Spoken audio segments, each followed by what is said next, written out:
Brian stood at the edge of his land just as dawn split the horizon in streaks of orange and gold, painting the fields like a living canvas. His boots, worn and dusted with yesterday's dirt, sank slightly into the moist earth as he took a deep breath of morning air. It smelled of promise. Of soil. Of growth. The world was quiet except for the soft chirping of robins and the rustling of corn stalks still dripping with dew.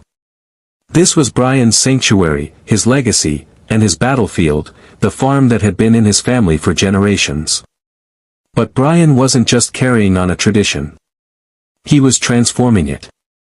A few years ago, Brian's approach to farming was simple: follow what had always been done. Plant corn. Harvest. Repeat.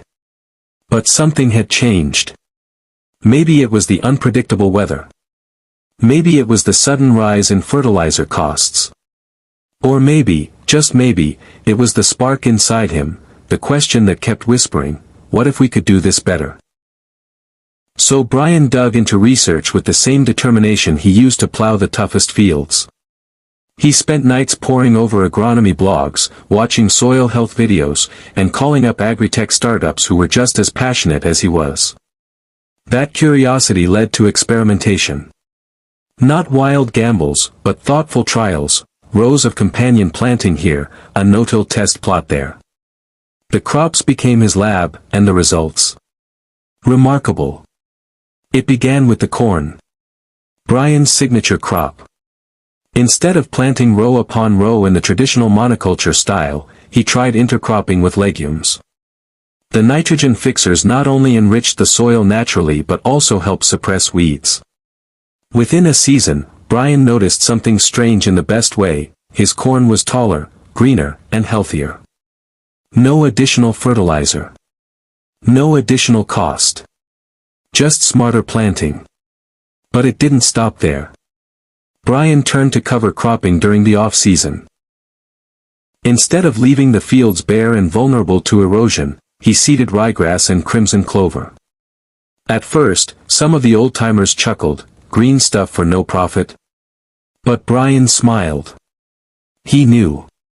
Because when spring came, the soil was fluffier, richer, teeming with life.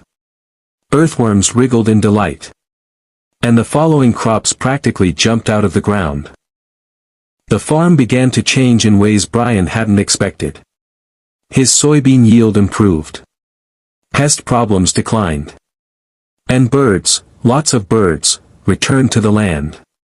It was as if nature was rewarding him for cooperating instead of controlling. People began to take notice.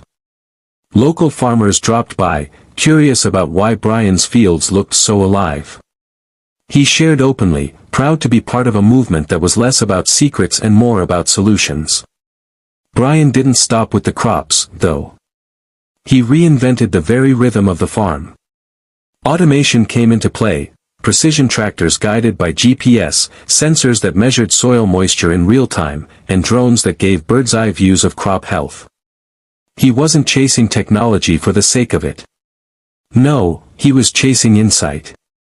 With these tools, Brian could plant with precision, irrigate only when necessary, and detect a problem before it spread. It wasn't just efficient, it was revolutionary. He diversified, too. Where once the land was ruled solely by corn and soybeans, now it brimmed with variety. Rows of sunflowers followed the sun, dazzling in golden hues. Pumpkins sprawled like cheerful rebels across a field near the edge. Even quinoa found a place here, an experimental crop that Brian nurtured like a newborn. Each new plant brought new lessons, new challenges, and new rewards. Farm life, of course, wasn't without its tests. There were dry spells that cracked the soil and tested Brian's resolve. Storms that flattened young plants just weeks from harvest. But through it all, Brian adapted. He built retention ponds to hold rainwater. He shifted to drought-resistant varieties when needed. And every setback became a stepping stone to something sturdier, smarter. One season, an aphid outbreak threatened to wipe out his cabbage patch. Instead of reaching for chemical sprays, Brian introduced ladybugs. thousands of them, in little mesh boxes. They feasted, flourished, and wiped out the aphids within a week. Natural balance restored. Brian marveled. Not just at the result, but at the feeling, working with the land, not against it. As the seasons rolled on, Brian's connection to the land deepened. He could walk the fields and feel what the crops needed. He learned to read the color of a leaf, the texture of the dirt, the smell of the air. Farming, for Brian, had become more than a job. It was a living dialogue with nature. Community became part of the story too. Brian opened his gates to school kids and curious neighbors. He led tours, hosted planting days, and even started a small weekend market. People didn't just come for the fresh produce, they came for the story. For the inspiration. They came to see what a farm could be when heart and innovation worked hand in hand. His wife, Emily, ran the social media page, posting daily snapshots of the farm's journey. A time-lapse of seedlings rising. A video of bees buzzing through blooming buckwheat. Followers grew by the thousands, and soon Brian's farm wasn't just known locally, it was becoming a model for others around the country. A real example of regenerative agriculture in action. As his reputation grew, Brian remained grounded, literally. He still rose with the sun, still drove the tractor himself, still walked the rows in quiet contemplation. But now, he did so with a deeper sense of purpose. He knew that every seed he planted carried potential far beyond a single harvest. It carried the future of farming. One evening, as the sky flared pink and violet, Brian stood in the field watching his children chase fireflies among the rows of sweet corn. The laughter echoed, mixing with the hum of crickets and the whisper of wind through the crops. In that moment, Brian felt it all. The weight of the past, the thrill of the present, and the hope for what was still to come. He remembered his grandfather's hands, thick with calluses, smelling of earth, and how they once held his own on this very soil. And he imagined, someday, his children doing the same. But they wouldn't inherit just a farm. They'd inherit a vision. A belief that farming could be abundant and sustainable. Tough yet beautiful. Rooted in tradition, yet always reaching forward.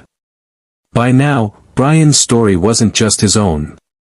It was being told in workshops, in AG journals, in podcasts. It was inspiring young farmers who once thought there was no future in the fields.